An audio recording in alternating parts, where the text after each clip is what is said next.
Good morning and welcome to Bakwa Phosphate Academy of Science and Technology. We are here to solve your academic related problems as concerns the science subjects and technology subjects. These subjects include biology, chemistry, physics, mathematics, computer science, to name a few. I am your biology teacher, Vanessa, and we are continuing with biology form 1. In our last lesson, we uploaded lesson 1. We dwelt on the introduction to biology. In it, we discussed on the definition of biology. We also saw the two main branches of biology, which are zoology and botany. I hope you have done your revision. And I expect that by now your assignment has already been submitted. You can do that if you have not yet done that through our WhatsApp forum. The numbers are on your screen: 67995 3185, or you can email us at bakwaphosphate@gmail.com. If you haven't subscribed yet, do well to subscribe. Okay, today we are going to be looking at the sub-branches of biology. Remember, we studied the two main branches, which were zoology and botany, and we said zoology is the study of animals and botany is the study of plants. Now we have other sub-branches in biology. One of them is anatomy. What is anatomy? Anatomy is the study of the internal structures which can be observed with an unaided eye after dissection. What do we mean here? We mean that when you get the human body and you open it up, those structures that can be seen with the bare eyes, with your naked eyes, without using the microscope, the structures and what they are made up of, when you study them, is called anatomy. So that's the anatomy of the human body.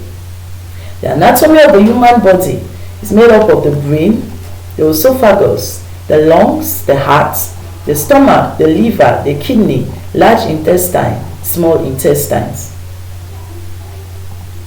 Now, when you take each of these structures I've just mentioned and you open them up with your bare eyes, those structures that you see, for instance, when you open up the heart, you have the right and the left ventricles. You have the right and the left atrium. You have the aorta. You have the pulmonary vein. All those structures you see with your bare eyes, when you study them, they are called the anatomy, or it is called anatomy. So we have the anatomy of the respiratory system. We have the anatomy of the locomotive system, and so on and so forth. The anatomy of the digestive system, which should start at the mouth and end at the anus. So all those parts you can see with your bare eyes. When you study them, it is called anatomy. We move to the next, histology. Histology is a study of tissue, organization, and structure as observed through a light microscope. Now, do you see a difference here? The tissues, the cells, you can't see them with your bare eyes. You need the help of a light microscope. So when you take a muscle and you look under the microscope, the light microscope, those tissues you see, the cells you can see, when you study them, it is called histology. So when we study tissue cells that we cannot see with our bare eyes, we use the light microscope, it is called histology. We can clearly see here we have the connective tissue, we have the epithelial tissue, we have the nervous tissue, and so on and so forth. We move to the third. You have taxonomy. What is taxonomy? Taxonomy is the science of identification, nomenclature, and classification of organisms. every organism, every living organism or every living thing has been classified. Scientists have classified every living thing. Therefore, we have group of living things belonging to a particular kingdom, belonging to a particular phylum, a particular class, a particular order. Now this classification is done in a pyramidal form. We have the taxonomic hierarchy. The tip, the peak of this pyramid is the smallest, and we have the base being the largest. This means that if you can see the key, you have kingdom. The kingdom is the largest and it's found at the base, meaning that a number of organisms are going to fall in a kingdom. For instance, we have kingdom Animalia. We have human beings belong to that kingdom. Dogs belong to that kingdom. Goats belong to that kingdom. All animals you see, they belong to that kingdom Animalia. But when you go to phylum, human beings belong to a different phylum. And class, they belong to a different class. So as it's going upwards, it is reducing until finally we have the scientific name and the English name being identical to that particular organism. For instance, human beings, our scientific name is Homo sapiens, and our English name is man. Then you have the English name of dogs being dogs. You have the English name of cats being cats. Then we all belong to the same kingdom. I don't know if you are understanding. Yes. So there is a taxonomic hierarchy, a form of classification and naming of organisms that scientists have come up with. The fourth is morphology. Morphology is the study of external form, the size, shape, color, structure, and relative position of various living organs of living beings. Now, when we talk of the morphology of a particular organism, we are talking of the external form of that organism. For instance, in our example, we have the fish. The fish has fins. The size of the fish is smaller than that of a human being. The shape of the fish is identical to the fish, and the color is identical to the fish. The structure of the fish is identical to the fish, and the various organs of the fish are placed on the fish differently. For instance, we have the various fins of the fish, right? We have the lateral fin. The lateral fin is not found on top of the fish. It's found by the side of the fish. It's found by the side of the fish. We have the dorsal fin. It is found on top of the fish, but towards the back. We have the pectoral fin. It is found under. It's found beneath the fish, isn't it? Yes. So you have different structures or different organs placed at different parts of a living organism. Now, when you study the size, you see that one fish can differ from another depending on the size.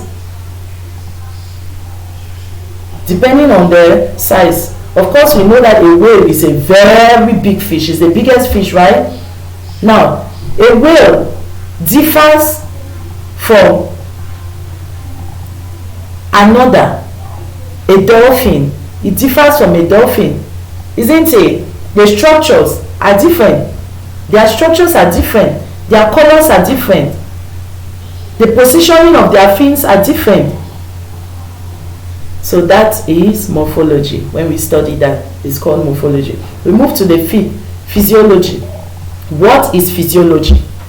Physiology is how these various organs of living organisms function. We are studying the functioning now. How do they function? Physiology is the study of different types of body functions and processes. How does your eye function? Your brain, how does it function? How does your heart function? in order that blood can be pumped to your entire body? How does your tooth function to be able to chew the food you put in it? How does your lung function to be able to assist you in respiration? Your stomach, how does it function so it can digest the food that has been put in it? Your liver, how does it function? Your kidneys, how do they function? Your bowels, how do they function? Your skin, how does it function? So these different organs that we have studied, the anatomy, because the anatomy we said earlier was how the structure is. The structure of that particular organ. How is it? Where do we find words? Now the physiology is how does it function to be able to perform the function that it is in your body. For instance, respiration. What do we use in respiration? The anatomy starts from the nose, right? It starts from the nose right down to the lungs. All those various parts, that's the anatomy. The functioning now, the physiology, is how does it function so that you can take in air and send out air. How do these organs function? That is the physiology. So physiology is the functioning of these organs. We go to ecology number 6. Ecology is the study of living organisms in relation to other organisms and their environment. I'm sorry, there's an error there. It's in relation. So we are studying living organisms here and how they relate with other organisms in the ecosystem. That's the environment. We study these living organisms and how they relate with other organisms. For instance, you have a dog as a pet. How do you relate with that dog? How do you relate with that dog? What are the things you do for the dog and what are the things the dog does for you? How do you people live together? That's ecology. How is it such that you keep your food you have prepared as a human being, you keep your food, and then a fly comes and lands on it and eats, right? In eating, what does it do to your food? It contaminates the food. And you now come and you eat the same food that has been contaminated, and then you get sick. Are you seeing how we relate with other living organisms? The relation can lead to a negative impact or a positive impact. Like in the case of the housefly, you have a negative impact because at the end you suffer from dysentery, you suffer from diarrhea. Why? Because you did not cover that food. If you had covered your food, a fly will not land there. A fly will not land there and cause you diseases. So how do you relate with that living organism? Do you people have mutual benefits? Do you benefit from the organism? Does the organism benefit from you? You keep your fowls. You keep your fowls. And then at the end of it, when the fowl has grown, you either kill it and it serves as food for you, or you sell it and obtain money to buy other things that you need. That is ecology. We move to the next. Genetics. Have you ever wondered why you look like your father or you look like your mother? Have you ever wondered why some parts of you look like your mother and the other look like your father and the others look like your father? That is genetics. Genetics is the study of inheritance of characteristics or heredity and variation. Heredity is the study of expression and transmission of traits from parents to offspring.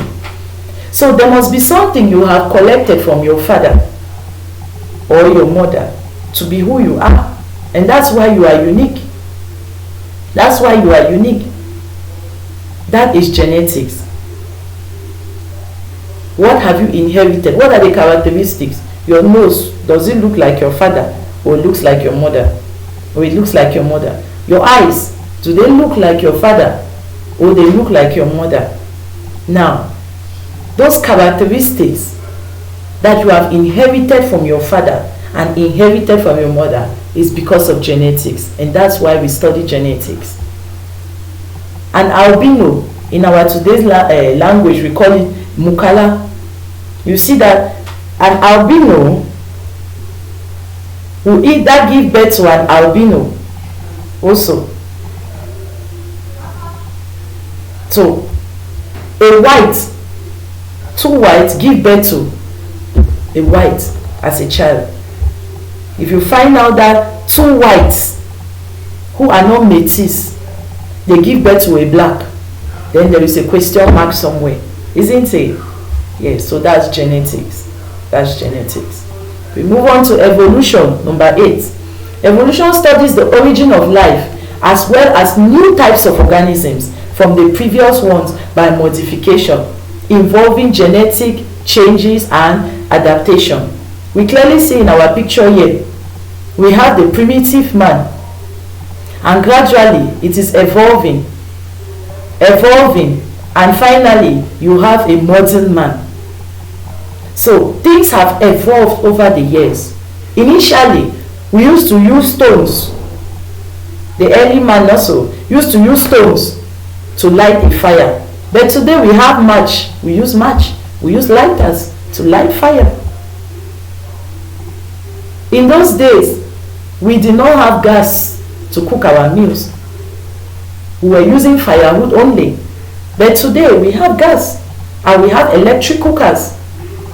So things have evolved, and the same way things have evolved, human beings have evolved. Even animals have evolved. The way the world was initially is not the way the world is today. Today we are having global warming. 1,000 years ago there was nothing like global warming. So things have evolved, and man has learned to evolve with the world. When you find animals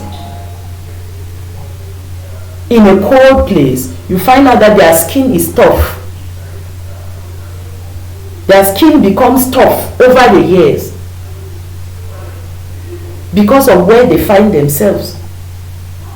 So when you find yourself, your body struggles to evolve and fit or suit the environment.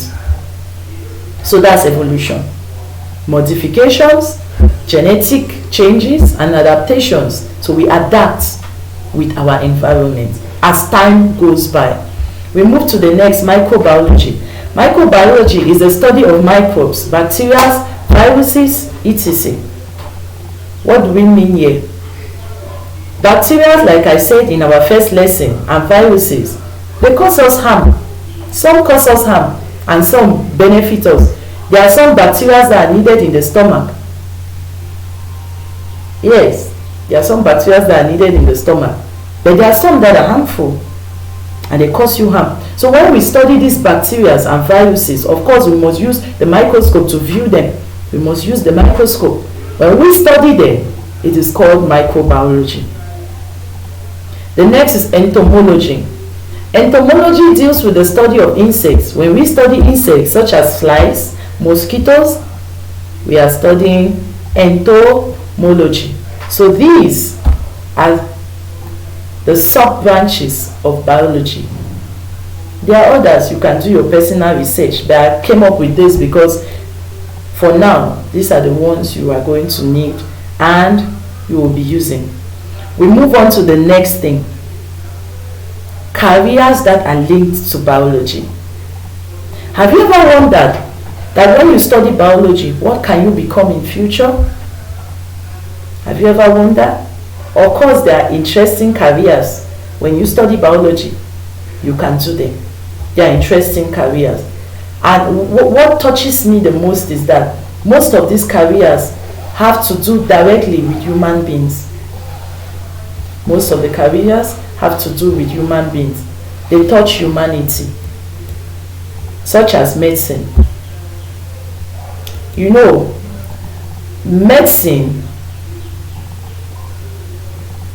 careers, the careers that have to do with medicine, you must study biology. Because medicine has to do with your health. And so how can you study your health when how can you study your health or work in professions of health when you don't know the human body, or you don't know the bodies of the animals, or you don't know those microorganisms we just visited in microbiology. You need to know them to be able to function in your medical field. For instance, you need to know the human body to know how it functions before you do prescriptions, before you know what is wrong with the human body. If you don't know that the heart is supposed to beat this number of times in a minute, are you going to know when the heart is failing? If the heart starts beating less, will you know that there is a problem? You are not going to know. So you need to know how the human body is functioning, so that you will be able to find a remedy to the problems the human body is facing. Secondly, you need to know about those microorganisms. Like I said, some of them are disease causing, and some of them benefit us. Some of them, we live with them and obtain mutual benefits. For instance, those that live in the stomach, there are some bacteria too that are found in the vagina. They are natural and they are supposed to be there. When you take them away from there, they cause harm. When the body does not have them, that part of the body is sick. So you need to know them. Also, those working in the medical field, they need to know about the living organisms that make up the environment of man and how they contribute to man's development. Just like I said initially, you need to know that the fly causes harm to man. You need to know that the mosquito causes harm to man. You need to know that a cockroach will cause harm to you. You need to know the organisms that are found around you, so that you know those that cause harm and those that are of benefit to you. You need to know how they contribute to your development. Now, can you list the careers that have to do with medicine? Can you? The picture that will follow this page is going to give you an idea, but you are going to identify those careers that are related to medicine. So observe the picture. Observe the picture, and you are going to, in your assignment, identify those careers that are associated with medicine. We move on to the next career that is associated with biology. We have agriculture. Agriculture, what they do is that they cultivate and they manufacture food for living organisms such as man. Your mother goes to the farm. Now is the farming season. What she goes to do in the farm is called agriculture. She's cultivating plants so that in some months to come, or in the case of cassava, some years to come, you will be able to eat. So the agriculturalists do a great job. Of course, man must feed to live. If you don't eat, you will die. Therefore, you need to have knowledge of these plants and animals in order to produce high yields and even to store them up. That's why you need biology. Because without biology, you will not know the plants you are cultivating. You will not know how these plants function. And you will not know animals that can eat the plants. For instance, you cannot be keeping goats and at the same time you have cultivated maize in the same place. The goats will obviously eat the maize. You need to know that. But you can keep a dog and you cultivate maize, because you know that dogs don't eat the leaves of maize. Not so. Yes.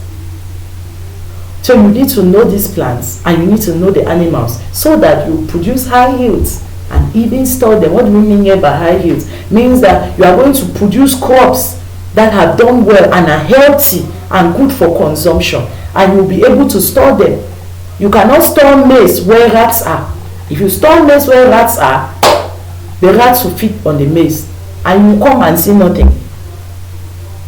You need to know that you must put insecticides or protect the maize from weevils, because weevils will feed on the maize and destroy your maize.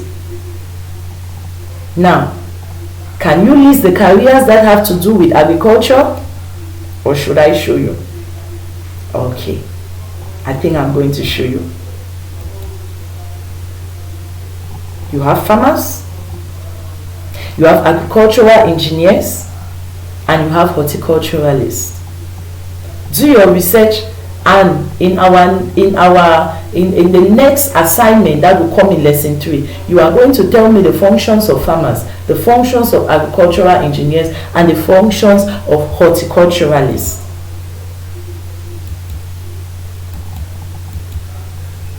Other careers that have to do with agriculture include viticulturalists. Who are viticulturalists? Viticulturalists cultivate grapes. They cultivate grapes. They cultivate the grapes, look after them, harvest them, and then they process these grapes to the wines you see today, to some fruit juice you see today. That's what viticulturalists do. Now, do they need biology? Of course they do. They need biology because they need to know how to cultivate these grapes. The conditions that will best suit these grapes, they need to know. Number 2, we have veterinarians. Who are veterinarians? Are you thinking? Veterinarians! They are doctors for animals. Is that true? When your dog is sick, who comes to look after the dog? Or where do you take your dogs to? Or your cats? Your animals you keep, your pets you keep in your house. Who looks after them? Veterinarians too. You can see in our picture a female veterinarian looking after a dog. Is it strange? No, it shouldn't be. They need to study biology to be able to be veterinarians. They need biology because without biology, they will not know the structures that are found in the dog. And they will not know the functions the structures are supposed to be doing. So that when they are not doing those functions, it means that the dog is sick. And they know just what to do to make the dog well again. We have botanists. In our first lessons, we said a botanist is someone who studies plants, not so? Yes, studies variety of plants and how the plants grow, the conditions that best suit the growth of the plant. That is a botanist. Are they doing a wonderful job? Of course they are. We have number 4, a dentist. Have you ever heard of the word dentist? The first thing that comes to your mind is your tooth or your teeth in your mouth, not so? Yes, so a dentist is a doctor for the teeth. When your tooth is paining, maybe you have consumed a lot of sweet things and the tooth starts paining, what do? You rush to the dentist so that he will do what he is doing on this girl. He will check to see what is wrong with your tooth that is paining and see how to remedy the situation so that your tooth will not pain again. We have the next, a microbiologist. A microbiologist. A microbiologist, we can see the picture, studies microorganisms. Right? Yes. Studies and sees what is wrong with you, that he will need or she will need a microscope to be able to observe those things and see how to remedy the situation. Is it a viral infection? What can she do? Is it a bacterial infection? What can she do? Now, all those microorganisms, the study of the microorganisms and what they do is studied by microbiologists. Food technologists, that's the work of the food technologists. They are able to produce food that can suit every human being or animal or living organism.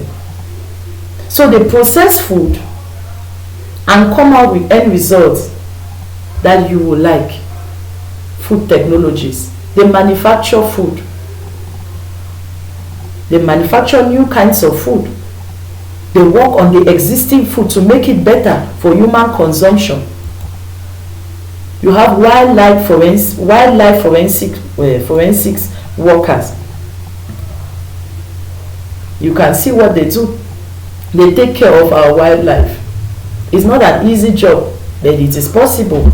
They train this wildlife and then they take care of them. They tame them. They make them able to live with them since they know them, and they take good care of them, so that in the years to come we will not have difficulties in seeing this wildlife. For instance, if you go to the zoo in Limbe, you are going to see a lion. I don't know if a lion is still there presently, but there used to be a wildlife. You have lions, you have tigers. When you go to all these parks, you are going to see them. Who are those that take care of this wildlife? They are called wildlife forensics workers.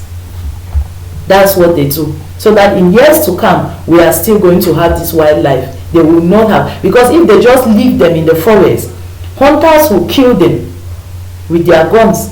And in some years to come, you only hear, like we are hearing, that they were dinosaurs, but we don't see them again today.